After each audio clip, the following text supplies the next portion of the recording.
So good morning, everyone. We're going to go ahead and get started. I'm excited to bring you two really good guest speakers today, Matt and Mike Wilson. They own their appraisal firm, been in the business a very, very long time. Some of you will remember them joining the Oakleaf office a few months back for a training that was very well received, and just to share a wealth of knowledge. I think the appraisal process is huge, not just for obviously appraisers, but for us as well as agents to see from their perspective and to learn from them. So please listen in and ask any questions that you may have. At the end, we'll definitely do a Q&A. So no stupid question, please just ask. We'll go from there. And then we have a lunch set up. Mission Barbecue will be here about 11:30, 11:45 for a nice lunch after this. So please stay around for that if you're available. So with that being said, Matt and Mike, please take it away. I'm Matt Wilson. I'm a real estate appraiser. How I got here was because my dad's an appraiser, but I fought that for 20 plus years. I got an environmental engineering degree in college, never used that, became a teacher for a while, and then finally got into appraising with my dad and been doing it full time about 10 years. I did a little bit before that, but I've been doing that so about 10 years full time. Did it part time as a teacher because teacher doesn't pay very well, so did that and helped out some. So that's kind of my background. And Dad, you want to talk about your background? 51 years, and I'm thinking about retiring in about 10, but now it's a great profession. I've never done anything else. Graduated from JU on a Sunday, went to work for an appraiser on Monday, and been one ever since. So I'm not sure what I want to do when I grow up, but we'll see. Well, we just thought we'd kind of start off, what is this doing? Okay. Just kind of talking about what we do, you know, how we adjust, and just kind of show what we do as an appraiser. So I'm sure you've all seen appraisals and everything, but this is where we do the comparable section and make our adjustments on everything. This is just a typical home over in Silverleaf. Not too complicated. Everything's kind of the same, so it's pretty straightforward. One of the things that that kind of differs with appraising versus just when you're talking about price per square foot is when we adjust for price per square foot, we're not including everything else. The lot, the view, everything else, those are kind of broken out. So when we're adjusting for price per square foot, it usually works out to be around 50% of what that number is up top. So a lot of times, like when we do appraisals, people ask, well, why is that price per square foot so low compared to everything else? It's because we're breaking out everything separately, from the location, the lot size, number of bedrooms, number of bathrooms, all the way down to number of garages, upgrades, differences, that stuff like that. So that's basically kind of what we do in that price per square foot. So if you ever see that and you ever wonder why that's so low, that's because we're just adjusting for raw square footage. Yes? Does that 50% ever fluctuate? Yes, it does. In fact, I will show you one. How do I get out of this? Oh, here we go.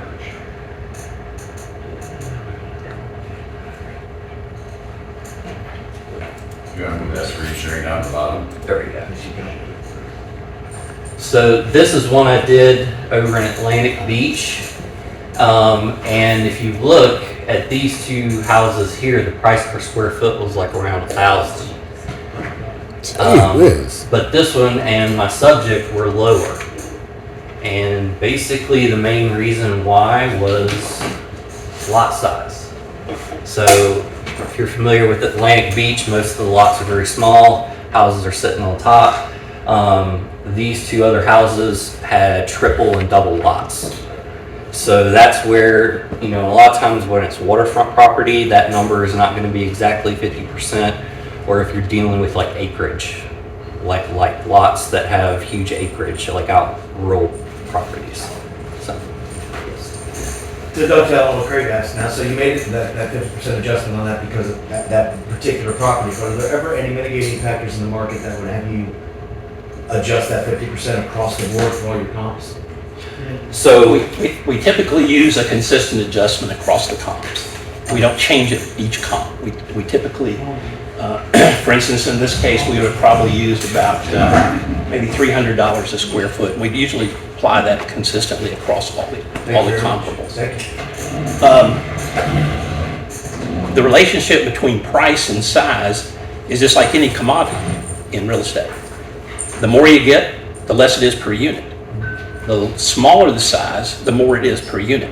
The big mistakes that sometimes we see is that, say you're listing a house and it has 1,500 square feet, and you're looking at sales that have 1,000 square feet. And you say, okay, this 1,000 square foot house sold for $200 a square foot. Therefore, mine should be worth $200 a square foot. No, it's going to be worth less because you're getting more square footage. And it's just a relationship. In fact, if you were to graph price and size, you'll just see it very consistently. The smaller the house, the more per square foot. The larger the house, the less per square foot. There's also another factor that's considered in this. What is the cost to build right now? If you're talking, if you go to a builder and say, I want you to build me a house, what are you guys seeing? 180. Higher. I was gonna say 200, 250 a square. We're seeing 250 minimum, sometimes 350. So some of that is considered too when we're looking at these adjustments. We look at some of the costs, particularly like on a bath adjustment. We pretty well see what the builders will charge to put in an extra bath. And basically, you're talking about no more square footage. You're just usually talking about the plumbing and the tile and all of that. So we look at that too. The one way we come up with most of these adjustments is through a paired sales analysis, where we look at one house that has something, another house that's identical but doesn't have that, and let the market tell us that. And we have 2 or 3 appraisal programs that have algorithms where we may take 200 sales and throw them into this, and then it will analyze all that data and say, this is what a pool should be worth based on what the houses are selling for. This is what a bath should represent. And so we have some special tools that we can use to aid us in that also. So one of the questions we get always is like, what would you adjust for X, Y, Z, a pool, whatever? And it really just depends on where you're at and what the market is. Some areas pools are worth more than others, and it could be very weird reasons. I did a house over in the Durbin Park area over in St. Johns County, and the lady was telling me she was putting in a pool, and I'm like, why are you putting in a pool? There's like 3 community pools there. And so I started, once I looked at the sales, yeah, sure enough, pool houses were selling for like $75,000 to $100,000 more. She told me why. The pools are always closed because people aren't putting swim diapers on their toddlers. So you can't get into a pool for, something happens, 3 days, it has to be closed. So everybody was just sick and tired of it, and everybody's putting in pools, and the houses that had pools were worth more because the pools weren't available.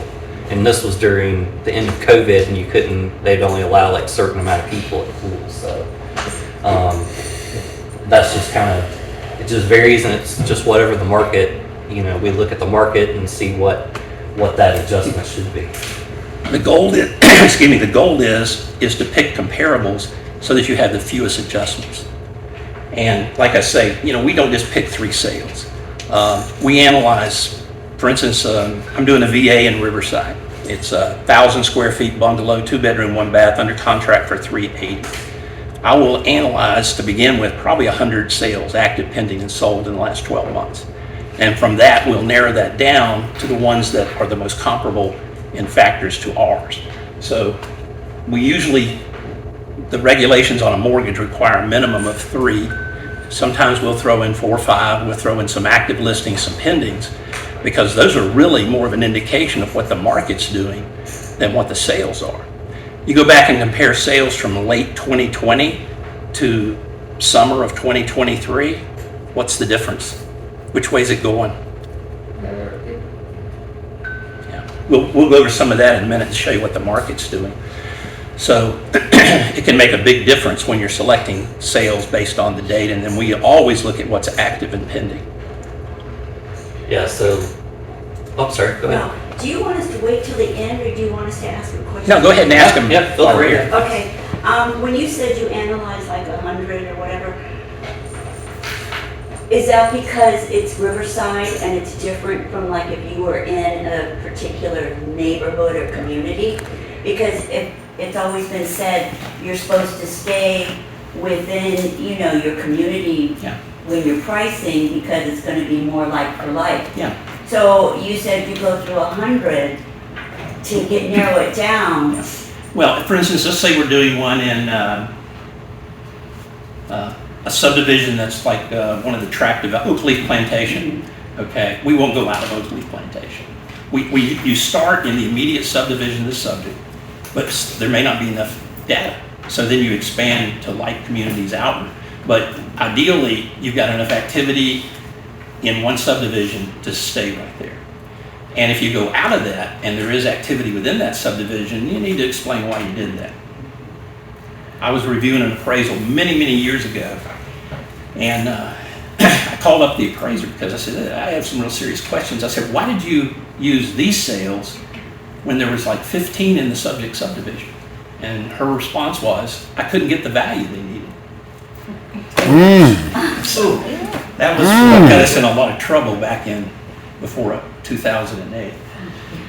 So, yeah, so this is, like I said, this is Silverleaf, and there's, you know, I ran the data on 171 sold because it's a new development. There's lots of sales happening. The one over here in Atlantic there was only 13 comparable sales. And, you know, what lenders like to see is they like to see the fewest adjustments, and, you know, like something like this they like because there's not a lot of adjustments. And they don't like this because there's a lot of big adjustments.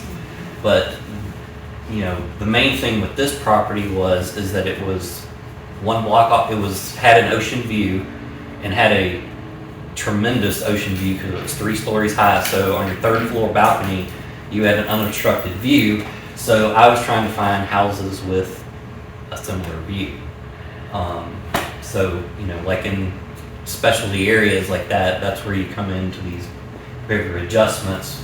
You know, the last 2 sales, 2 and 3, had similar views. They were big houses. They overlooked the ocean, but obviously I had to make a huge adjustment for the lot size because they had, you know, like I said, that sale 2 had a triple lot that they almost could break off and sell separately.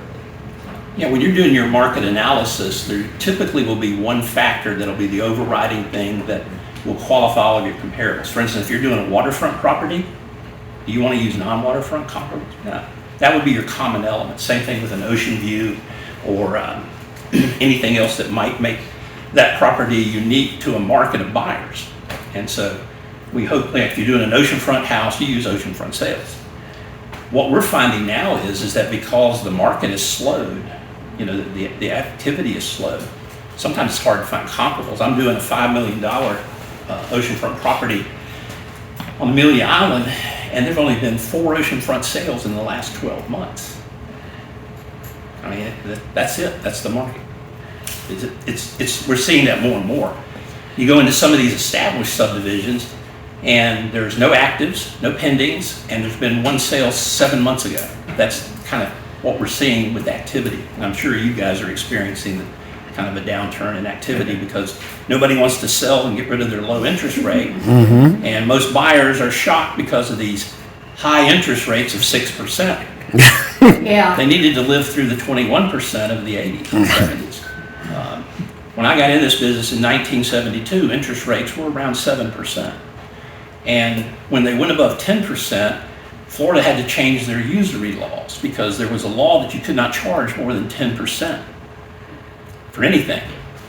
And so they had to change that, and then it eventually got to 21%. 12% was the cutoff. At 12%, the market reacted and said, not going to do it. So guess what the mortgage companies did? interest-only loans, adjustable rate mortgages, negative amortizations, all of these vehicles that got people in houses like people get in cars upside down. And 12% seemed to be the number that the market has shut down. What we're seeing though is we've had a generation, almost 15 years, where we've had free money. The Fed has kept the rate at 0, way too long. Now on the other side of that, I'm loving 5% on a CD. I had a friend of mine who was an elderly gentleman. He said, Jimmy Carter was my favorite president. I love that man. 18% on a CD. He said, I loved it. So if you're a borrower, it's bad. If you're a saver and you want to get a return on your savings, it's really nice to see making interest with these rates. So it's a two-edged sword. Any more questions on? One of the things that you see too with like the new is most people are going to new home builds because the builders can give like 35 grand in down payment assistance or buy down the rate, that kind of thing. So that's where we're seeing a huge, and then like the ones that have their own mortgage companies, like, KD, Dreamfinders, whatever, they're doing like these 4.9% rates, and then, they'll step them up over a year or whatever. So that's where we're seeing is new construction is still, moving pretty well because the builders have, tools they can do, and they've got enough fluff in their pricing that they can afford to do that. So, Yeah, the builders have been making a killing.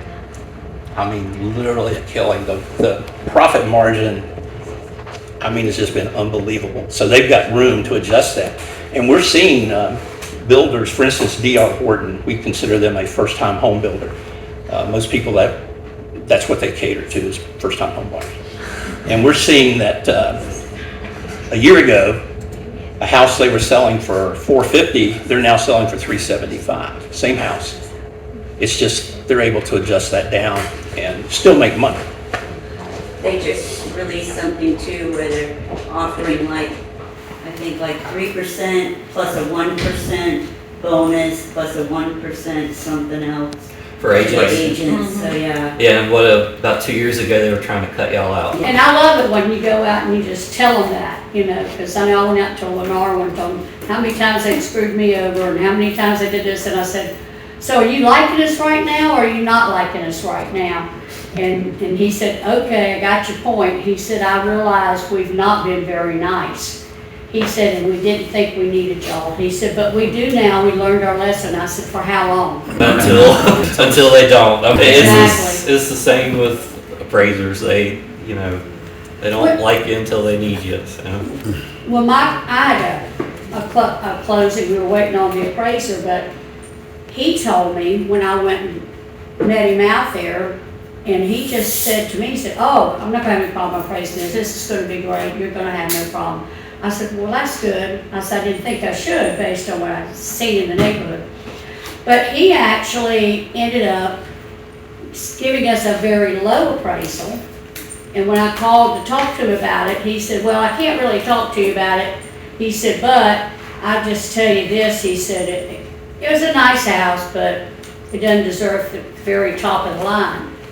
I was really concerned about it because he said, I said, well, what about the lot size? Because I said, this is a really good, on a cul-de-sac street, and he said, oh, I don't care about the lot size. We don't give any extra for that. We don't give any extra for being on the golf course or anything else. And I said, excuse me?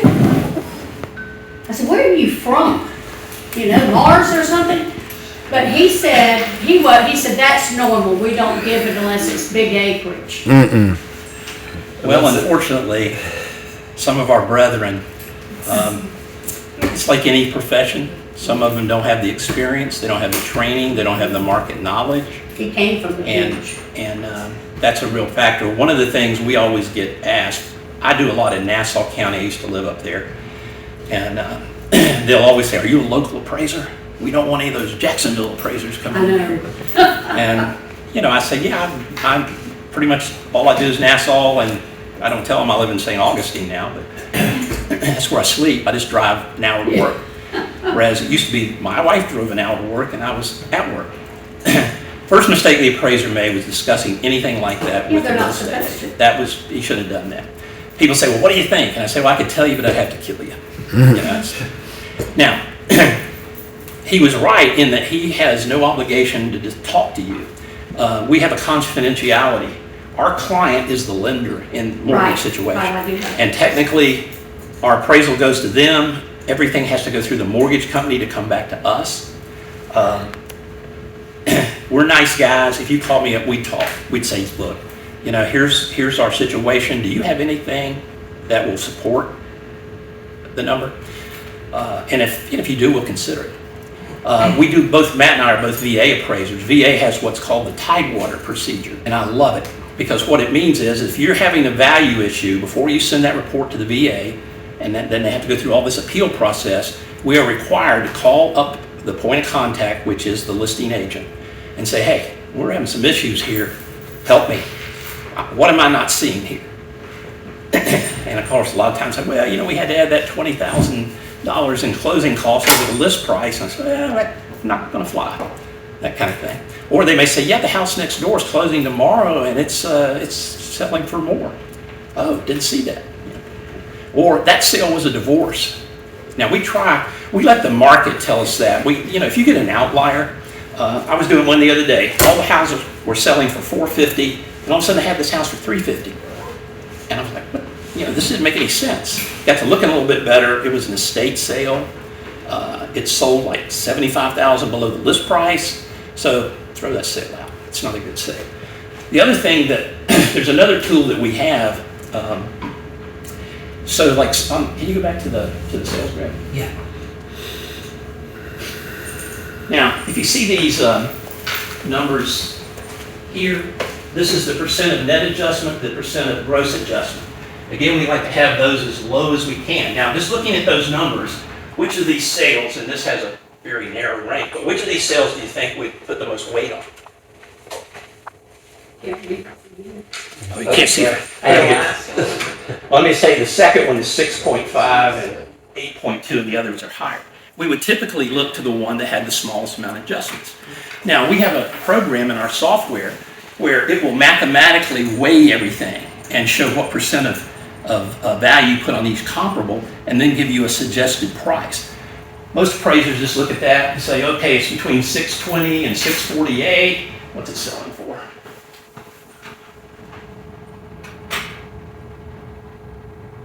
It's selling for 611. Wow, that's below my range. So, good deal. And another thing too, if we have a sales contract, the last thing we want to do is kill a sale.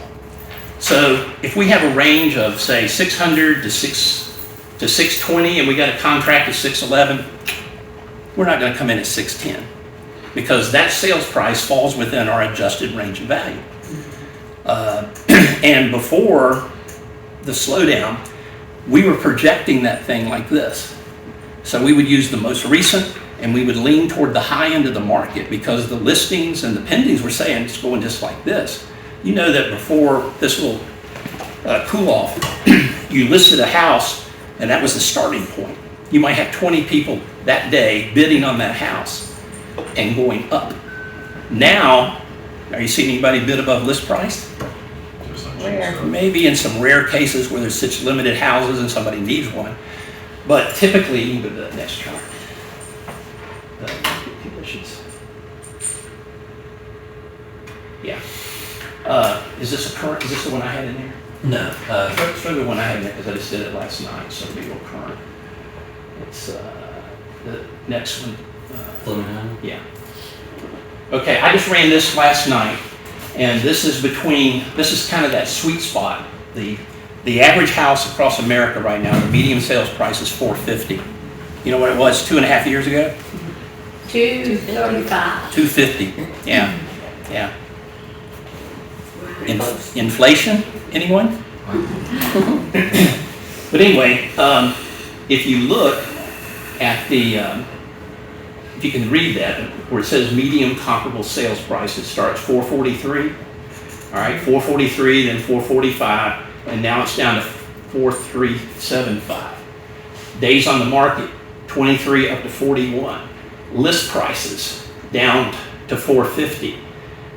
Days on the market, stable, 24.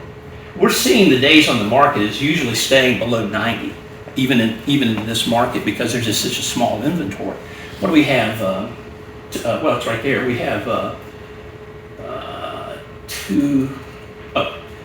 we have a 1.68 month supply of housing. If you look over to currently, there's a 1.29 month supply. What's a healthy market? Healthy market is 6 months. Exactly. We are still in a seller's market based on that. The inventory is growing, but it still hasn't caught up. And one of the reasons for that is, let's just face it, everybody and his brother is moving to Florida. I mean, you know, North Florida is becoming New York, and Pennsylvania and Connecticut. People are coming in daily to live in the free state of Florida and enjoy the lower taxes, the sunshine, and everything else that we have to offer. So we're in a unique position in Northeast Florida. We're not in an area that's not growing and not developing. So that's good for our industry, that we're in that kind of market. Yeah, when I pull up my MLS, I have just pull up all the active residentials, and right now it's around like 6,400, which is anything like single family, condos, whatever. So it's around like 6,400. The lowest I ever saw it got during COVID was like 1,100. Right before COVID hit, it was at like 8,000. So we're not even back to where what was considered low inventory before COVID started. So yeah, it's kind of a unique situation that we're in, that the reason why home prices really just haven't bottomed out is because inventory still is so low. And like you said, you know, what's your interest rate? 2 point? Mine? Yeah. 2. So I was upset because I wanted 1.95. They were teasing that. I got a 2. On a 15-year fix, I owe 12 years on it. And you can't assume mortgages. Used to, you could assume mortgages. The mortgage companies, no, you're not going to assume those rates in a rising market to do that. Even VAs can't be assumed. So there's a new mortgage coming at the higher rate, and that's why people are reluctant to sell. So we are seeing during COVID, there wasn't a lot of VAs because people didn't want to sell VA for whatever reason. They thought, you know, it was a more difficult process. But now, I spoke with a veteran yesterday, and he's getting like 5.5 because the VA works with the lenders to lower the rate for veterans. So they're in a, you know, VAs are a more desirable product now for home buyers. Jay will be a little lower than the conventional rate. Now, it's interesting, Matt mentioned there was, 6,400 Yes. listings. How many real estate agents are there in Northeast Florida? 12,000? One listing for every 2 agents right now. And we're finding, I've got a friend in Fernandina that he had like 35 agents. And he said, we just don't have any listings. We can't get any listings. There's just nobody's listing their property. So he bought a title company to sort of, you know, diversify a little bit. But that's one of the things we're seeing. They're just, you know, there's not enough listings to get.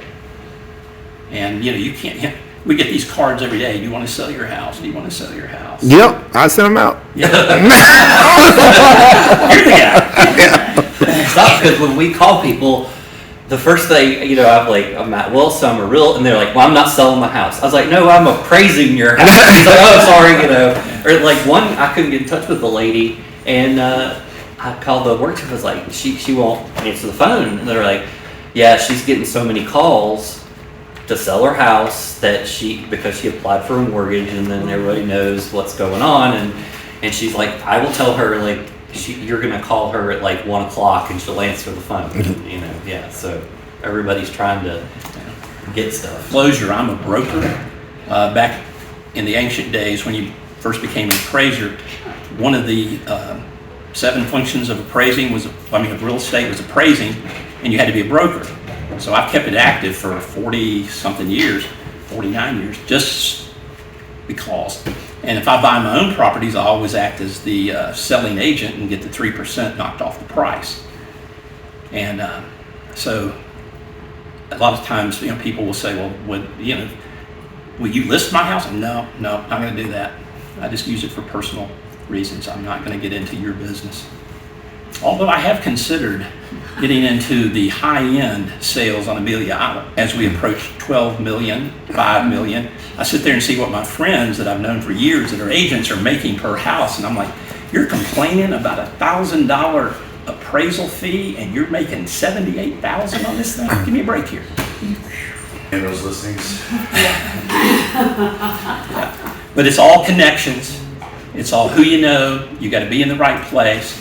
Yep. And you've got to be in that market. There's 2 or 3 agents that just control it. And everybody knows from other people that that's the guy you go to. He will sell your house. He will sell it quick, professionally, and get you top dollar.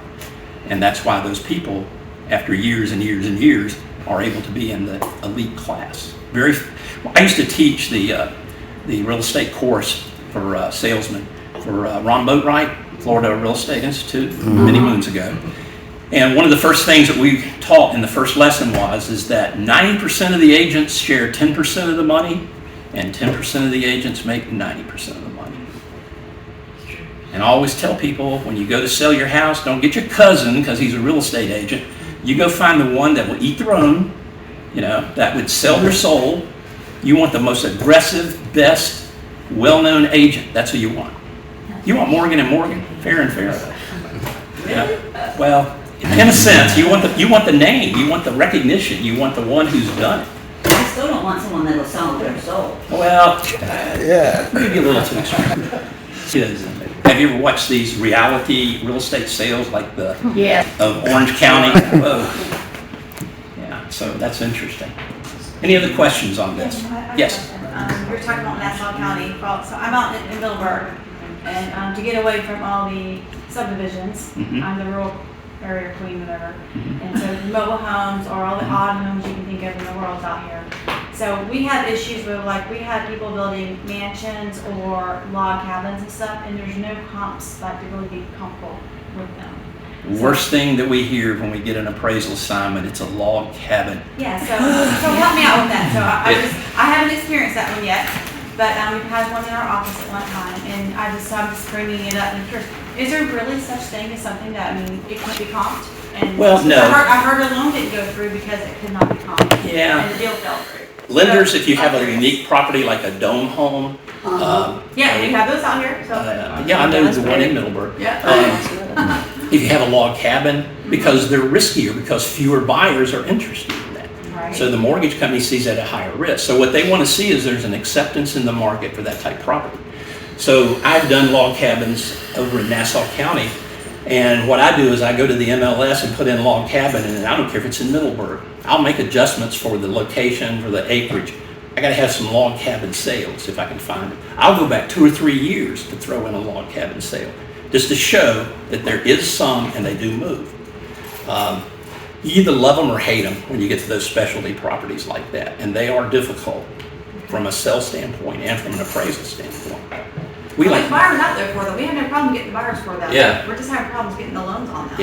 Yeah, it is difficult. The lender scrutinizes those much more than they do a typical property. We love tract developments. Silverleaf. We call it shooting ducks in a pond. You've got 50 sales. It's new. You don't have to make an appointment. You just go do it. Wear your shorts and a t-shirt, that kind of thing, and we love those. Yeah, the worst 4-letter word for an appraiser is unique and one of a kind. Yeah. Because that is not what lenders want. They want 3 comparables that are the exact same property. Right. And there's nothing really that's not appraisable. It's just a matter of what adjustments they're willing to accept, based on like he said, going out to a different county and and when you get into those unique properties, that the lenders have to understand that the market for that is a little bit larger if people are specifically looking for something like that. Mm-hmm. So, and my advice is just tell them to try to find a local lender that knows the area, because when you get into those unique properties, these big national lenders, they don't care. Yeah, regional banks are a great source. I've got this one banker in Douglas, Georgia. Stephen Davis called me up yesterday. Mike, got one of them appraisals down there we need from you. Can y'all help us out with that? Going to keep it in-house. No questions after, you don't get 100 questions from an underwriter. They're going to keep it in a portfolio loan and it'll just sail right through. And we love doing those for regional lenders. So like, out in rural areas, well and septic is typical, but then, you get these national lenders and they just freak out. Absolutely. Which, to us, we know that is, you barely can get internet or electricity, sometimes out, some of these rural areas, so, so they freak out and, they want to know cost to cure to get well and septic, to get rid of the well and septic, and you're just like, well, that's just not feasible. So that's where the regional or local lender can, help you out in that, and, And they don't understand a dirt road and road maintenance agreements, all that kind of stuff. If you're from New York, we're like, I don't know what you're talking about. You drive cars anyways, of course you don't. Right, yeah. It's like, goodness. You're gonna need one here, buddy. Yeah, that's where you're gonna need a truck. Yeah. You mentioned unique, those 4 words you don't care for. I had one of those recently. I've got a kind of a picky buyer, and we found this place that he wanted, antenna sticks. And it was built in 1875. And it was gorgeous. It's beautiful, and it's priced pretty high. And he's like, I told the guy, I said, well, I'll try to do a CMA for you. And he's like, how are you gonna figure out? Because there's nothing. As far as the eye can see, that you can compare. I didn't know how to answer his question. Well, I pulled what I could, but it was not a comparable. Well, here's what we do when we come upon a unique situation where you don't have the best comparables. All right, you have to do some logic and reason. You say, okay, I got this house that's sold down the street. It's equal in size. It's not a log cabin, but this kind of gives me an indication of what someone's willing to pay for a similar size house. And so you kind of look at all that data and make a few, adjustments in your mind and say, okay, all right, I can see where we need to be better than this, or this is more superior, so we need to be lower than that. And you kind of almost back in to what the market value is based on, well, I know it's not worth this, and I know it's worth more than this. When I first started in appraising, we didn't do any of this. You had a little form that you hand wrote the stuff. And then what you would do is you would take your sales, divide it by the living area, and get a price per square foot. And you would have 4 or 5 sales like that. And then you would say, okay, this one sold for a little more per square foot. It had a pool, ours doesn't. And then based on that, you'd say ours is worth, you're not gonna believe this, at the time, $15 a square foot. And that's how we would do it in the beginning. I'll never forget. What do you look for in a pool? Do you give them the same value, extra? We look at the price or the prices in the subdivision, and we look at kind of a percent of that, 10 to 15%. Let's say if you have a pool, and pools have gotten just astronomically expensive. Yeah. Let's say you have a pool and you're in Cedar Hills, and the houses are $150,000, and you've got a $100,000 pool. Maybe 10, 15.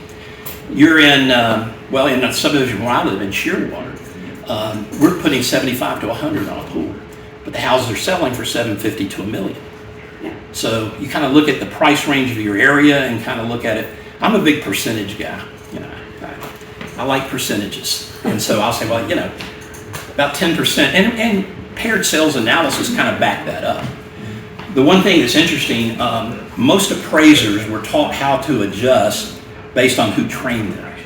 And it's sort of like an arbitrary thing. We've reviewed appraisals where they make a $2,000 adjustment for a bath, whether the house sells for $1 million or $100,000. That's not, there's a difference in those price ranges. Yeah, so this one here, for a half bath, I made a $4,500 adjustment. For a half bath here, it was $10,000 because different price ranges, different, the market just tells you. And this house sold for, $2.4 million. So obviously, a bathroom isn't worth $2,000, or a half bath is not worth $2,000. What about solar? Has that become easier? Oh, no. Solar panels, I've done some paired sales analysis on this. And if you have a full solar system, and I'm talking at least 24 kilowatts, that will give you a 0 electric bill, okay? 20 grand. You may pay 80, but about 20 grand is what I'm finding the market is showing between houses that have solar and houses that have not. Providence Builders throws in a solar package. I bet they're building in E-Town and in Nocatee, and they charge about 80 grand, but they guarantee you a 0% electric bill. They'll throw in the Tesla batteries and a Tesla car charger in that. They also do the spray foam insulation and put a chocolate Easter bunny in the attic, and it does not melt. Spray foam insulation is the greatest thing since sliced bread, in my opinion. Yeah, and they're for real. Their model home, you go, they've got the drop stair, like a door out to the, and on top in the attic is a chocolate Easter bunny. Yeah. I found that when I went down and sold one for power. Yeah. And I was shocked. I said, what? I've never seen anybody do that and put a chocolate bunny up. Yeah. It's The typically- variant from the attic to the living space is 10 degrees usually. So if you're got your thermostat 72, your attic's going to be 80 instead of 135 to 150. And typically lenders, if it's a leased solar system Oh, yeah. in any You don't- way, you don't include you it. can't count it. Yeah, if it's leased, that's what we love to hear. No value. It's No not value. included in It the has to be thermostat. owned, free and clear. Or they pay it off when they sell it. Yeah. If you're going to go with a full house solar, you're going to have the entire roof is going to be covered in panels to get that. Then you run into the problems about damage to those things. What if you have to replace the roof? What is your insurance company going to say? My son-in-law has the new Porsche electric sports car. Oh boy, 0 to 100 between here and that wall. Literally, you're like you're in a jet aircraft. I've never seen anything like it. And why you need 800 horsepower, and except, yeah, it was fun. I want But to say taking out one of the policemen. yeah, but you know, I looked at electric vehicles. I just had to get a new vehicle, and I looked at electric vehicles. $7,500 tax credit. That was my biggest reason for looking at electrical vehicles. Now the government's phasing that out, and when they do, the sale of electric vehicles would drop off. The technology is about to change rapidly. I understand that Toyota is working on a battery, the kind of batteries like you put in pacemakers and things like that last 5 years, and it will weigh about a tenth of what the batteries weigh now, and it will have 1,000-mile range, and it charges in 20 minutes. That's the technology they're working on. When they get to that, you know, it'll be more feasible. But in houses, it's strictly, I don't think it's a good investment for a home. I've only been doing this a couple of years, and I have never met a consumer who's been so glad they got solar.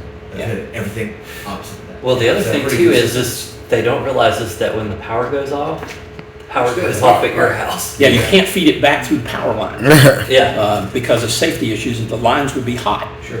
Now, let me tell you something that I think is a good investment, and that is a whole house generator. Right. We give them 10 grand value. 10 grand? Yes. Oh, wow. You know, in Florida, I think every home should have, to be honest with you. Systems, right? Yeah. I do, yep. Matt, And sorry, Kwame, go ahead. With solar, won't a change in legislation determine if you still get, for instance, you get a whole house of solar panels and your electric bill is 0, and 10 years from now, legislation changes and say, hey, we can't do that no more. Well, it's interesting. That almost happened a few years back. There was an amendment that was so convoluted when you read it. It was like, what in the world is this saying? Basically, what it was saying was exactly that the electric companies do not have to reimburse you Right. when you sell back to them. And they tried to slip that through, and it failed. But the only way I would do it would be, you know, you have like what's called, those are called the on-grid systems that are connected to the power company, is have an off-grid system that charges a battery pack that when the power goes off, it's just like a Generac. It switches over, it charges the batteries, and you run off the batteries, that kind of thing. Because then, you know, then you're basically producing your own electricity. When you have a solar panel on the roof, you're just producing for whoever, JEA, FPL, whoever, and then they're just giving you credit for it. So, yeah. Getting back to the electric cars, what does it cost to have a home charging system for those? $800 to buy the system, and probably $2,000 to have it installed by an electrician if you go that route and get the 220. Those are the fast chargers. Most of if you just plug it in the wall, it's going to take 12 to 16 hours to recharge. So yeah, Do you give value for those on our appraisals? no, No. consider that more like personal property. Matt, can you go back to the other appraisal you had, please? Yeah, sure. This one? Yeah, so just a few questions on here. I know you touched on the half bath. I think you said 4,500, or was that an extra full bath? That was a half bath, Half because bath. my subject had two and a half baths, basically, and then Okay, so 45. What do you think for a full bath then, for that, if you had to? we would do 9,000. Yeah. 9,000, so you just double that up. Yeah. Regarding the condition one, can you kind of explain condition? I see subject was at C1, excuse me, and two of the other ones were at C2, and you gave a $5,000 adjustment? Right, so C1 just means it's brand new construction. Okay. C2 is just, these are all homes that are recently built. I believe this was I can't remember what this, I think it was just a conventional, so they wanted one new sale, they wanted an existing sale, and then an existing sale outside the builder influence.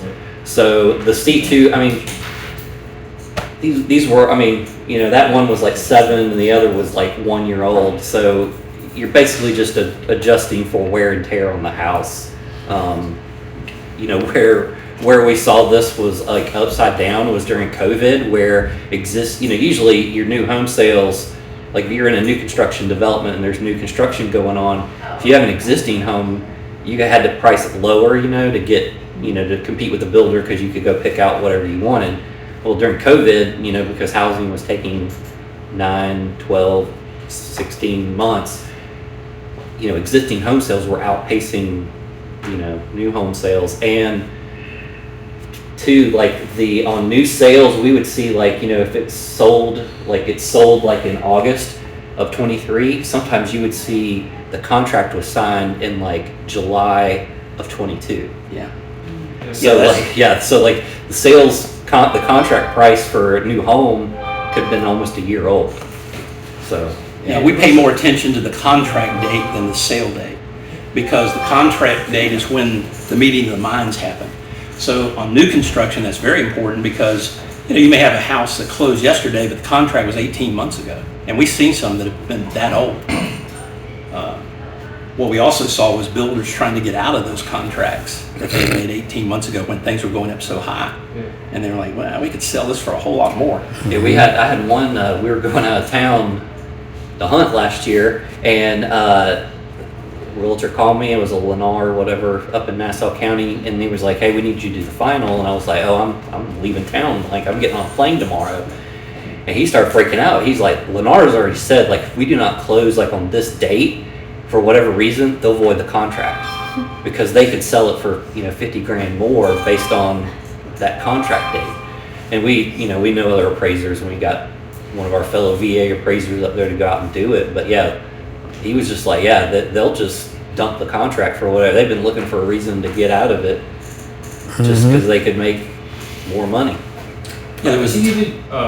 Sorry, go ahead. There was a time period during COVID where you had material shortages. Yeah. And so the prices were going up. Lumber was tripling overnight. You couldn't get windows, you couldn't get appliances, you couldn't get cabinets. I mean, there was all this myriad of things you couldn't get. And as the prices were going up, I'm very good friends with Sandy Simonak, who owns Cedar Construction. And his wife Linda told me one day, she said, "I got to go talk to these buyers and tell them I got to raise their contract price 15% because just the cost had gone up." And so she was having to go back to buyers and say, "We can't build it for what we have under contract." And there's typically a clause they have in there for escalation of materials and things like that. So they were actually changing the contracts, or the people could just walk away. Wow. Yeah. I see you made an adjustment for a fireplace. I know some appraisers in the past said they don't do adjustments for fireplaces, but you guys believe in making an adjustment? If you have a fireplace and you don't have a fireplace, would you rather have a fireplace? Yes. I think it looks nice, yeah. Okay, yeah, always make an adjustment for fireplaces. Yeah. And sometimes you don't see, like, you know, in different homes, like a waterfront property, I don't put the fireplace on there because I kind of roll it into that upgrade section, because we're adjusting also for dock. And lenders like docks to be separated out from everything else, you know, or if it's got a detached, you know, apartment or accessory dwelling unit, we can try to roll that into something else, just because we can't, that upgrade, they don't want, there's certain things they want by themselves, docks and accessory dwelling units or detached apartments, they want on its own line. And, you know, obviously we only have so much space to do that. Matt has brought up a really important point. The living area of the house is the area that is contingent or contiguous. If you have to go out of conditioned space to get to another conditioned space, you don't count that in the main living. You give it value, but you don't do it under the square foot. That's just the new rules as far as they've been around for a long time, but that's how you figure. We sometimes see realtors list houses where they have a garage apartment with a bath, and they'll throw all of that together into one square foot number, and that distorts the market. That's not the way you do it. You give it the same value. It's just on a different line, and you take it out of there. But to be consistent, you have to do that to show what living area is. Yeah, so they implemented the ANSI standards, which was kind of good. I mean, it's got everybody on the same page, because some appraiser would throw it in with the living area, some wouldn't. But now, if, like I said, if you have to walk out to an unconditioned space to get to another one, you just separate it out. And typically, like where the fireplace is where we would put that detached, you know, or an ADU, whatever.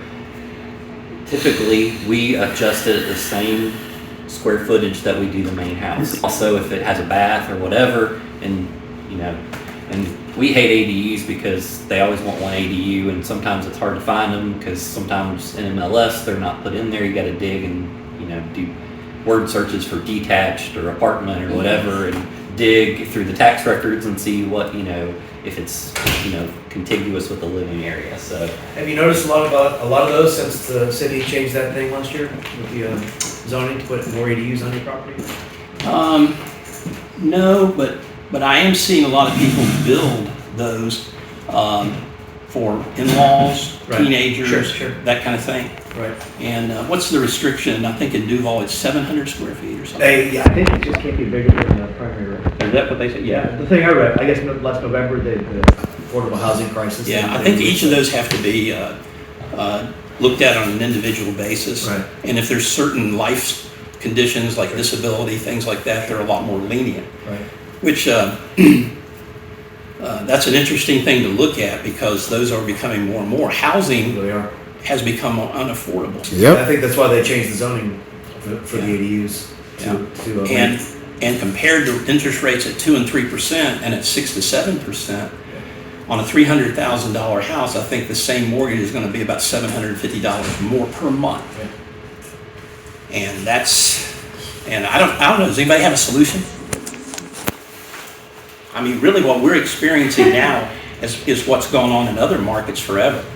You watch some of the renovation shows, and they'll be in Detroit, and they'll have this little house that they're redoing, and they'll say, this will sell now for $800,000. I'm like, my God, move. You can get that for $150 in our market. But we're catching up now with the rest of the country. We're getting, Florida is becoming, and North Florida is becoming like areas in California and up north where there's a limited supply, and that pushes up the price. So that's the driver. It's limited supply. So this isn't going to change. Well, we have a national shortage of housing. There are not enough houses being built, something to the tune of we're 5 million units short. That's why they're building apartment projects everywhere. But when you think about it, an apartment project will hold what, 200, 300 families, maybe 400? Right. That's not a lot of, you know, taking that number down from 5 million. There are people that are addressing the affordable housing issue, but I don't see an easy solution to that. See, and No, because they'll put up a apartment complex and they'll charge people $2,000 or more. They'll say, that's our affordable housing. Yeah, well, it's interesting, if you notice most of the regional developments, this is true in Shearwater, and this was a rule that was passed, I think, back under Obama, where you had to have, if you did a planned unit development, you had to have some affordable housing in your development. So if you go into Shearwater, on your right, you'll start seeing townhouses that originally were selling for $200 and the houses were $500.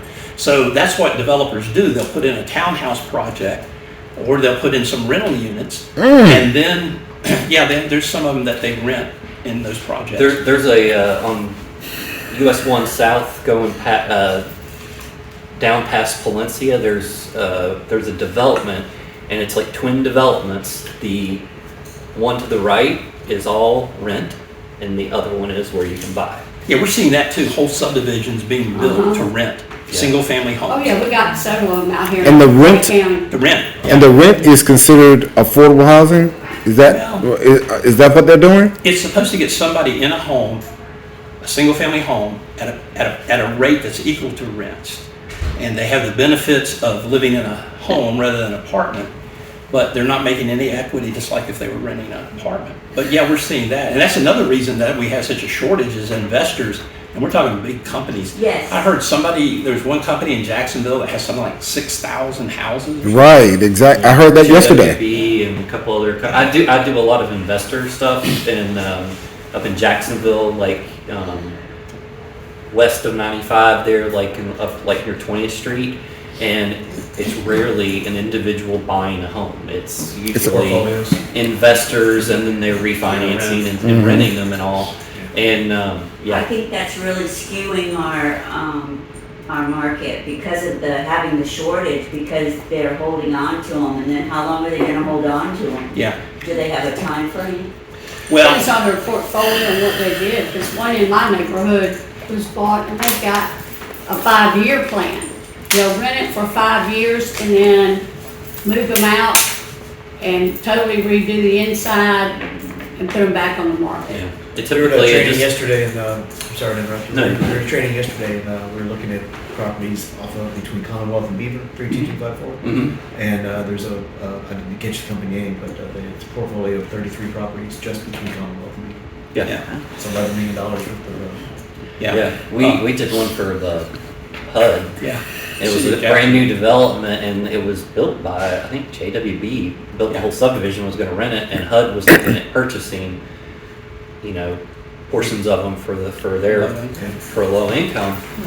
But I don't know if they did buy it because some of the building was not great. Matt, going back to this appraisal real quick, on the view, your subject had a pond. Yes. The first comp had a pond. The other two, did those back up to houses, and is that why you gave Yes. more value? So you gave $10,000 per view on that from that perspective. Yeah, and that's usually where homeowners, their eyes go wide, because like in Shearwater, they back up to another house. And what was y'all's lot premium? Well, lot premiums in new developments are called builder profit, because the builder takes down the lots in a number of lots and pays so much per lot, no matter where it's at in the development. And one of the things they will do to show a price increase is they'll say lot premium. And you go in some developments, every lot has a premium, 5,000, 10,000, whatever. That's just builder profit usually. Yeah. And on the Ravine in Shearwater, they wanted $90,000 for the Ravine lots. And I can show you sales which showed, yeah, it's a little better, maybe 10 grand better for an identical house selling across the street as opposed to on the Ravine. But and you got to be careful with that. It's like everything else you got to look at the cost, but then cost isn't market. You can build a beautiful hotel in the middle of the Sahara Desert. What's it worth? Zero. You can't make any money on it. And the same thing goes with a lot of these things that builders do in new construction. They are really notorious for doing that. Do you think there's, what about if it's on a golf course versus a preserve or backing up to a house? Like, is a preserve the same as a golf course and a pond, or do you differentiate that? It just depends on the market. In Southampton, there's absolutely, for a while there was like no difference between like a golf course versus like a preserve or a pond or whatever. But like in Deerwood, it's about a $50,000 difference, for a house that's sold on it. So it really just depends. Like I said, we let the market determine what that is. There's no hard and fast kind of thing. I mean, we have ideas that, yes, usually if you're on some type of privacy, not backing up to anything else, backing up to a street, there's probably going to be value there, but, we don't just say, oh yeah, it's always going to be this or it's always going to be that. Like I said, at one point I did one in Southampton and there was just no difference at all for whatever reason. And then you know. Because they didn't have that nice guard, you know, like Cimarron did. Do you know where the ravines is in Yep. Lake County? I was doing appraisals in there when it was a golf course. Used to play that golf course. Love that golf course. Very unusual piece of property. And then they closed it down and let those areas go natural. And the homeowners, oh my God, we've lost our value. Our homes are going down in value. You know what? A lot of people like being on a preserved natural area without a bunch of yahoos like me hitting golf balls in their yard. And there's another one in the Amelia Island Plantation. They closed down, Omni closed down several holes on one of the ocean courses because they wanted to build condos. And they had to come in and put in a separate par 3 9-hole. But you got these $5 to $15 million houses that now back up to this beautiful grass preserve. And every single homeowner says, I love it a whole lot better than having some yahoo in my backyard trying to find his golf ball. Or being in the swimming pool and golf balls come through the screen. So it's interesting on golf courses specifically. As Rodney Dangerfield said, cemeteries and golf courses, greatest waste of real estate, you know.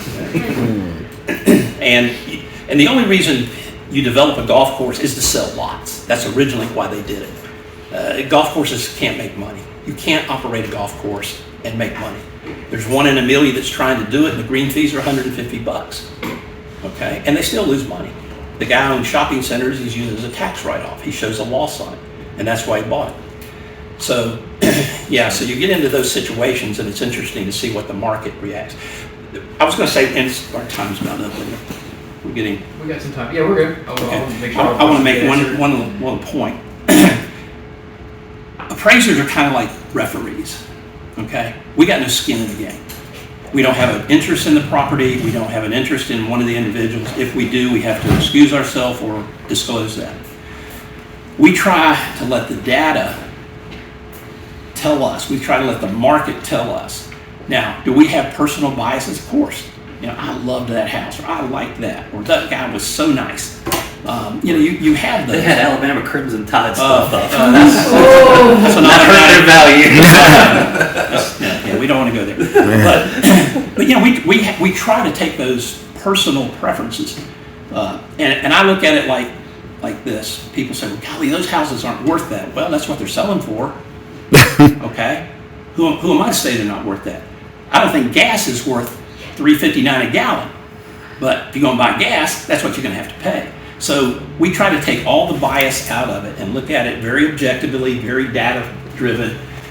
That's why I say we have a lot of programs that have algorithms that will, you know, take the personal out of it and put it into just the objective. Okay, this is what this adjustment should be. This is what this should be. And again, it's like any profession. There are bad apples.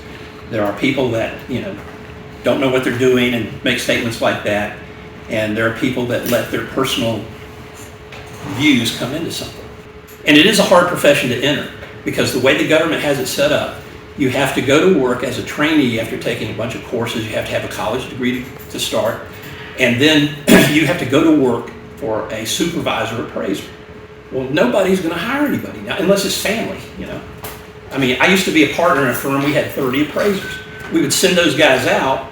They would do the field work. They would come back in and we would review it. So we could do hundreds of appraisals a week. That firm now is 25 one-man shops because of the government regulations that changed. So like a lot of AMCs and mortgage companies won't even let a trainee sign the appraisal. Even if I had a trainee, if I went out with them, looked at it, everything, said this was my value, they won't even, they were like, take it off there. Take the signature of the trainee off there. Our profession is a very difficult profession to get in, and we're a dying breed. I'm a member of the Appraisal Institute, and I have the Senior Residential Appraiser designation. There are only 3,000 of us left. In the state of Florida, the number of appraisers has gone from 9,000, and the last count I saw was about 6. No, it's Is it less? It's, I think our last education, it's down to like 2,500. Yeah. And where in 08, it was the number dropped like after the next renewal cycle, it dropped by like 3,000. Right. And like they'll show you the age graph. I'm a baby, and I'm 48, because like the graph or the age of an appraiser and the number of it is like this, and you get to 60 and it shoots up. So like the government's freaking out because, you know, like this guy who was gone for 2 weeks and is about to be gone for another week on vacation, you know, there's just not enough appraisers, and you know, right now it's slow, but eventually, you know, it's going to. Yeah, during the peak, you know, this was one of the complaints. You were having to wait months for an appraisal, particularly in rural areas and like Montana and states like that. When we do VAs, we have 7 calendar days to turn the report. That's the VA rule. We try to meet any deadline that a lender makes. They say, well, we need this appraisal by such and such a day. We work toward that day. The problem was we were literally turning down 100 appraisal requests or more per day. I mean, just taking the emails and going, no. And that was where you got such a backup and it took so long to get an appraisal. The market itself has corrected that. Have you seen artificial intelligence is all the rage these days? Is there a lot of talk about that in your business? Like, Yes and no. It's not data driven in the sense that you can't say, what is a bathroom worth in our market? For writing narratives, it's wonderful. I use chat GPT, GPT or whatever it is. And I said, tell me what is an appraisal? And it wrote this elegant little one-page thing talking about the appraisal process and you know, all of this stuff. And I said, well, that'd be neat to just kind of throw in for individuals that we do to just kind of tell them what the appraisal process is and explain it. So I've played around with it. I think it's going to have more of an impact in your world eventually than in ours. And it probably will affect ours to some degree. I mean, we're just at the beginning of what's possible with AI. They're actually having meetings in Congress with a lot of the tech companies today, the big wigs. And well, they tried to get rid of us with, you know, all this data-driven stuff, but the problem is you're dealing with humans, and sometimes you can't explain why this house sold for that other than there was a human reason that, you know, can't be data-driven. You know, like if a house in a very desirable area, you know, the only sale, why is it selling for so much? Well, it's, you know, it's a desirable community that we as local professionals know about. So. Is there? We used to always be told that they would allow a certain amount, like on remodels, you know, because you've upgraded everything. And it may be a good job they did or a bad job they did, but you know, they had updated the bath or kitchen. And I usually have my sellers write down anything that they've added or done or anything like that in the house that's at least younger than 10 years. And most of I've never had an appraiser say they didn't appreciate it or anything. They always say, you know, we really appreciate it so that we don't have to dig around and go, it saves a lot of time. And I just don't know if it does make a lot of difference, you know, for adjustments and stuff. Yes, it does. It comes in under the condition and the actual age. Actual age is the physical age. Right. It used to be you had actual age and effective age. Right. And the effective age could be more than the actual age if it hadn't been taken care of, or it could be a lot less. That's why a house that's 7 years old, you know, it was in perfect condition. It was almost like brand new. So you wouldn't have to do that. But I'm doing, like the one I was talking about in Riverside, they've remodeled the kitchen, they've remodeled the bathroom. So when I look at my comparables, that's one of the things I'll look for. Has this been updated? Has it been remodeled? If it hadn't, I'll make a condition adjustment for that. So yeah, that is considered. I actually got pushback on another one I did in Silverleaf here because it was a resale that I had used. I actually did the appraisal when it sold, and they must have had like 5 or 6 kids. The carpet needed to be replaced. I mean, it was a C3, but even though it was like 5 years old, they were like, well, why is this? And I'm like, well, looked like it had been road hard and put up wet. You know, I mean, it wasn't in bad shape, but it was not like a 2-year-old property that you walk in and it's almost like a model home. So yeah, that's where, you know, and we appreciate, I and my dad, I know, appreciate anything information wise that, you know, we get from agents or homeowners saying, you know, we did this, this, and this. You know, sometimes the issue is, you know, they'll spend, you know, $75,000 on a kitchen and thinking it's gonna translate, and sometimes that doesn't happen, so. In your guys' experience, what are the best upgrades that homeowners can do to see the most value? They always say, kitchens and bathrooms and flooring. Those are good selling things. Value-wise, adding square foot is by far the best thing you can do. Okay. If you add square foot, you add the most value. If you add garages, things like that, pools, you're not going to get your costs back initially. I always tell people, if you want a pool, build it to swim in, not as an investment. But over time, you'll probably get your investment recouped. And that's the thing, the market over time usually accepts those costs, and you usually come out okay. But if you sell your house, perfect example, two identical houses, one guy puts in a $75,000 kitchen. He said, I'm going to sell my house for $75,000 more than that house because I got a new kitchen and I just put 75 in it. Okay, great. You're looking at the two houses and you're saying, well, this kitchen's nice. Yeah, that one's nicer, but I ain't paying $75,000 more for that niceness. So the market will tell you what they will do in those situations. Two more adjustments that I see on that appraisal right there. Enclosed screen patio, you gave an adjustment for $10,000. It looks like, is that? Yeah, and that's one of those things where it had a huge bird's nest thing that came off the back, Okay. and my subject just had a little covered porch. Okay.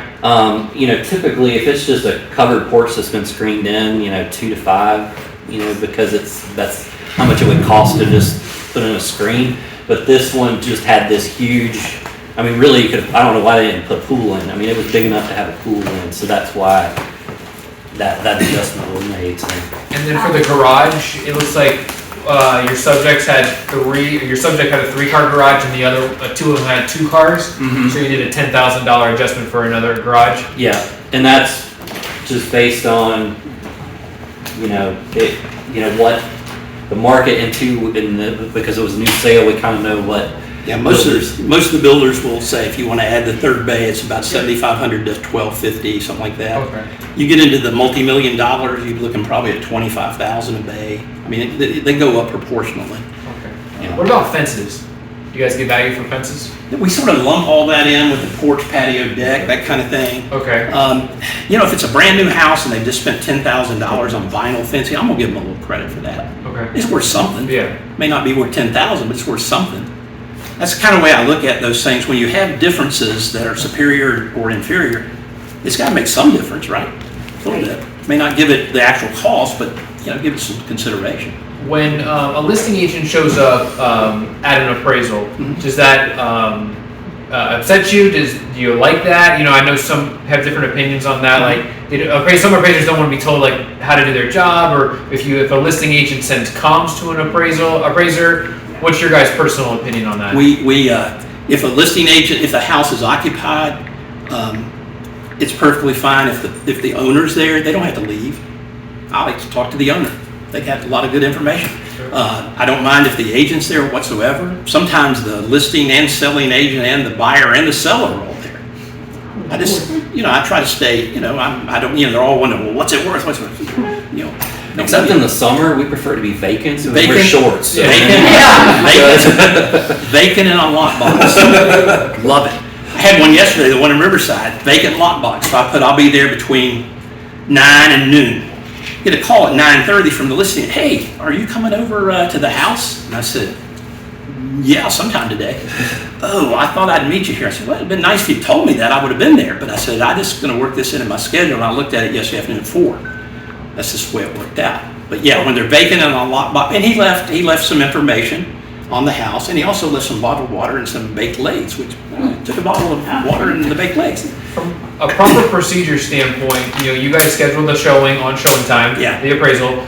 At that point in time, we have your contact information. Do you think it's smart for us to then email you, introducing ourselves as a listing agent and then providing comps via attachment so that before you go, is that? That happens all the time. We're glad to get anything and consider it. Or the survey? Oh, love surveys. In in most situations, we got all the data that you're getting as far as comparables and all like that. Listing upgrades, maybe? Yeah. I'll see them where they'll give me a comparable and they say, I sold this one, this had this had that, and it's sold low because this was a divorce. They'll put that kind of information out there. We welcome, anything. Yeah, because a lot of times especially in like homes where they're a little bit older and remodels, they'll write on there like, this, they are remodeling as we speak, like a full gut job. So that kind of helps us figure out, oh, well, that's why that's sold a little bit less than whatever. Because sometimes MLS photos don't tell the whole picture. I mean, some of y'all's photographers deserve Pulitzers because, well, one time my wife and I wanted to get out of development, so we were looking for property. We drove all the way out in Middleburg and Black Creek and looked at this house, and we're like, it was a little bit small, but we were like, it would have worked. I opened the front door and nearly hit my head on the roof and on the ceiling, and I was like, whoever this photographer was, they deserve a Pulitzer because they got us to drive all the way out here, and it looked like a humongous, house or whatever. So any information like you guys can give us, it's always better. But that is one of the things we do when we're looking at a comparable. We pull up all the pictures and look at everything, the interior and all like that. We also physically go by that house to get a current picture. And when you're talking about remodeling, if you go up to a house that sold 2 months ago and you see the big dumpster in the yard, you're thinking, okay, this probably needed some updating, and that's what they're doing. So we consider that in the overall condition. But yeah, we welcome, we're a service industry. We're businessmen. We're not just appraisers. I want everybody that I encounter to have a good experience. And I've often said this, that when I leave that house, if the value comes in different than what they thought, they're going to say, well, he was a nice guy and he did a good job. I don't agree with his value, but he was a jerk, he wasn't rude and all this stuff. Nah, it's just, life's too short for that. On a square footage range, general thinking is usually plus or minus 500 square feet. Would you agree with that when you're looking for comparables? We try to get as close as we can, and sometimes that's not possible, so you have to make a larger adjustment for square footage. But yes, you try to get as close as you can, and 500 would be almost. And it depends. If you're doing a 3-bedroom, 1-bath house in an old subdivision, and one's 1,000, one's 1,050, one's 1,075, does a buyer really discern that difference? They're looking for 3 bedrooms, 1 bath, or 3 bedrooms, 2 baths, that kind of thing. So those are, there's some appraisers will not even make an adjustment if it's less than 100 foot one way or the other. We typically do. It's just because of the way our software works, and we think, it's a little difference there, but we don't put a lot of weight on, little minor differences in square footage. But like this one, subject's 3,100, one of my sales is like 4,400 because the overriding factor on this one was they were all 1 block off the beach. Yeah. So would it make sense to go find one, and there are several on Atlantic Beach that are like that, but they're all interior and don't have access to the beach and aren't walkable. So yeah, it's just. And also lenders like us to bracket the subject both in size, have one smaller, one larger, and also in price. They like us to have some above the sales price and some below the sales price so that they feel comfortable. Because if you have, let's say that house is selling for $2,400,000 and all of your sales are $2,190,000 or all like that, and then you come in at 2.4, that's everything's going in one direction. And so the lenders like to see the idea of the bracketing the subject both in size and in price. When it comes to like 2-story or 1-story, like obviously you'd want to stay with whatever the subject is, but is it a big deal if you have to go to like a 2-story versus a 1? You try not to do that. You just try not to do that. If you have to do it, a 2-story house is generally going to sell less per square foot because it's just cheaper to build up. You still got the same. You actually probably have a smaller roof area than if you built a 1-story house. So yeah, we if you have to use it, we always consider a 2-story to be, and usually we adjust that on the design and appeal. We'll say, yeah, this was a 2-story. We knocked that down a little bit or pulled it up based on what we had. But that's one of the things you try to stay. If you got a 2-story, you try to do a 2-story with comparables. Yeah. Last few questions on just waterfront. We had talked about it. What about if it's a shared dock? There's some houses in Fleming Island here that are on the Doctor's Lake or even the river that have a shared dock. Yeah. Do you give less value to that versus having your own dock? Yes. Significant? It depends if it's shared with 2 people. Some of them have a community dock where really there's no personal ownership in it. A lot of the condominiums, riverfront condominiums, I know a couple of projects where they'll sell off boat slips on the common dock, and those can be sold separate from the unit and they have value. People will pay $50,000, $75,000, $100,000 to have a boat slip because it costs a fortune to moor your boat somewhere. So yeah, we do consider that. What about bulkhead type, like concrete, vinyl, wood? You give any additional adjustments for Yeah, that? if we have one that doesn't, we Yeah. consider that. Yeah. Then Yeah. alligators will fill in the gaps. I think that's all my questions. Anyone else? I do have some. Please. Since you had a other ones, but I didn't know, okay. College degree, why? That's just the rule. Now they've changed. It used to be you had to have a full 4-year college degree. And it didn't matter what it was in. Yeah, so because like mine is in environmental engineering. Is that just for, I know some sales positions, years ago, I used to hear, I know they did that, some companies, and it was because of a selective process. Is that still the same thing? So they've changed it. There's actually 5. I think it's 5 categories now. You can be. You can have any 4-year degree, a 2-year degree that's in like real estate finance, marketing. Pretty much something related to real estate. Right, and then there's like 3 other tiers where like you don't have a degree but you have experience in real estate or finance or whatever, and then those 2 others are like so many hours of college credits in like marketing, math, that kind of thing. So It's not like the sales where you just have to have a high school degree. I mean, it's a prerequisite for becoming a appraiser trainee is to have a 4-year degree. And, some people look at it as a trade and some people look at it as a profession. Well, that's what I mean, so is it like just because it does the selective process, because if your degree isn't even in that subject, that's what just, because they consider you learn things, I guess, I don't know. So- Okay, what about tiny houses? Tiny houses, those are generally considered personal property. You can pull them off.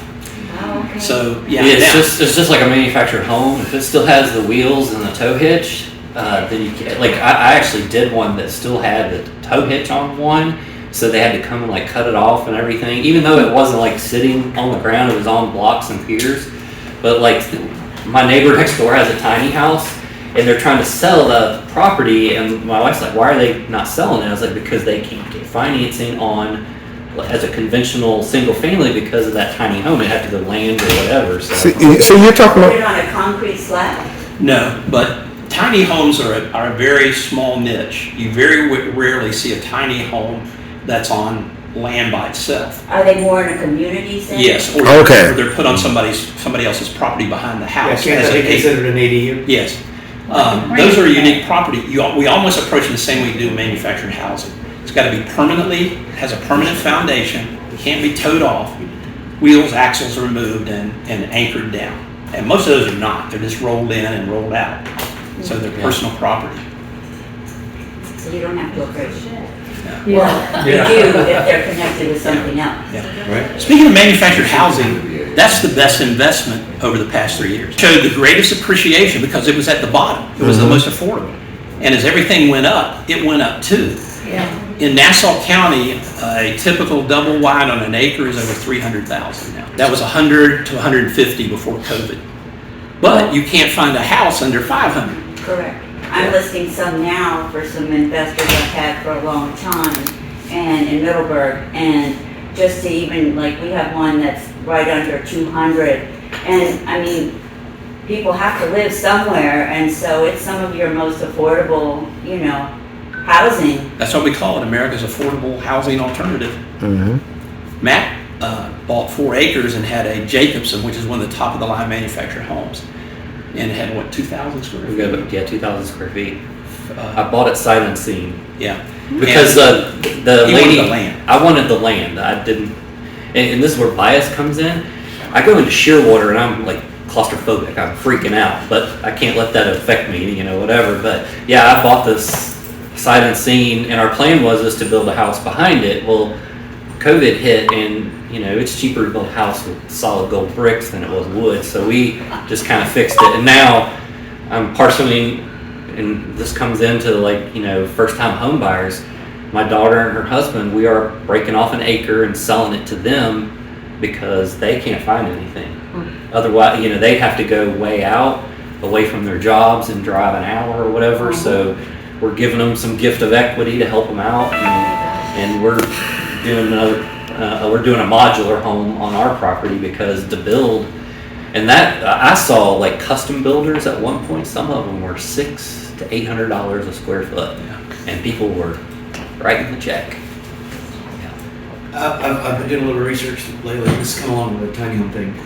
Folks are going down to Lowe's and dropping $15,000 on these prefabricated barns and finishing them out on a slab. Are you guys running into that? Yeah, I mean, we'll have barn sheds, and we give some value to that depending on the size and all like that.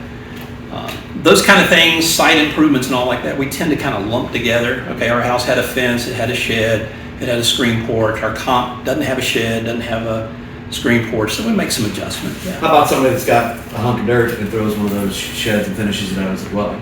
What now? If they have just some land and they go and buy one of those A barns. lot of and finish it out lenders as well. won't lend below like a certain Right. square footage on a lot of stuff. So It's not a house, it's just a shed. It's gonna Yeah. and I mean, like from our perspective, it's got to be, up to a normal house standard. If we were doing an acreage and they had one of the big metal buildings on it, like you can buy, like you have, he has one of those, 40 by 30. 40 by 24. It's not a barn to me. It's my workshop. Yeah. So yeah. And so what if that was the only thing on the property, we'd do it as vacant land and give a value contribution to the improvements. And like I'm doing one now that has well, septic, and a light pole because it was a manufactured home. I'll give it about 15 grand for that, for having a well, septic, and electricity. And down in St. Johns County, I do a little bit more because of the impact fee. Yes. If you have raw land, just to put a shovel in the dirt to build a house is $25,000, and then it goes up from there based on your square footage. So if you have a well and septic, that really brings that down. So that's raw land. Building Putnam. Building Putnam. Really? So if it's improved, even with that, it brings the impact fee down? Yes. And then like the property that I've separated out, there used to be an old single wide on it, so I'm going to get credit for that. So they subtract the square footage of the new place from that old place, and then I think my impact fee is going to be like around like $6,000. So yeah. Years ago, they did that in Nassau County, and builders got real creative. They were building a new house, but as far as the government was concerned, they were remodeling. And so what they would do is they would go in and they would leave like a covered porch, and then they would build a new house. And so they would get away with the impact fees. And then they would after it was finished, they'd tear down the covered porch. Well, the city got onto that and said, you can only improve houses 50%. You can't go do that, because they were trying to just skirt the impact fees, which are just astronomical that builders pay. And that goes into the cost of housing. Right, so if I have a mobile home, manufactured home here, and I want to build a house, I have to remove that mobile home, manufactured home if I'm building the house, or do I have to pay an impact fee? It depends on the county, but if you had something there, generally you get a less or no impact fee because of that. But I mean, do I still have to remove the first dwelling? It depends if you're out and the zoning will allow it. Oh, okay. Like open Right. rural. We do houses all the time that have a trailer on them. And usually what we do is usually a single wide, and they've had it while they were building a house. We just consider that maybe personal property, and it has very little value. They just use it for storage at this point, that kind of thing. And again, it depends on the zone. Yeah. What do you do when you go out and see something wrong? Like Clay County put in a new rule, like they do, and don't tell you too much, but that you could only do so much on an acre of property. And so when, if it has a house and another part over here and something else over here, you can't add anything else, and you're not supposed to have any living things at that point. And we ran across that, where out in the duck pond, I know you know what that is. This particular person lived out there, but the man that originally owned that acreage, he just split it all up, put a trailer on it, and said, here you go, I'm gonna sell it to you, it's your home. But now this man, the houses that he lives in is bad. It has to be removed, and the son was trying to help him so he could move to Gainesville. But the problem comes in that he can't even sell it because he can't fix it up. He's got two little old shacks out there in the back, and they can't even sell it because it's deteriorated. We look at two things, zoning and the legal and the highest and best use. So we run across this a lot, particularly in an area, say that's zoned single family, and they've got a duplex that's been grandfathered in. Yes. Okay, so we'll put, it's not the, it's a grandfathered in non-conforming use. Now, that really gets tricky with a lender because what happens if it burns down? Can you rebuild it as a duplex? I don't know, that depends on what the local people say. The other thing we do is we have about 3 pages in our report that say we're not home inspectors. You know, we don't crawl under houses, we don't test equipment, we don't try windows. If there's anything obvious, particularly doing VA appraisals, anything that's comes under a safe, sound, or sanitary, you know, if the roof needs replacing, there's bad wood, you know, the air conditioner work, we'll mention that. But in fact, if you get a VA loan, the first page of the application says, your appraiser is not a home inspector. Do not consider the appraisal as a home inspection. And we're told not to go in attics, not to turn on equipment, not to do any of that. We make the assumption based on our observation that everything's working. And the home inspector's job is to go there and test everything. We don't do that. Good job. Good insight. I know, great. It's 12:15, kids. We've been here almost 2 hours. Well, we really appreciate your time. Thank you so much. The Mission Barbecue is in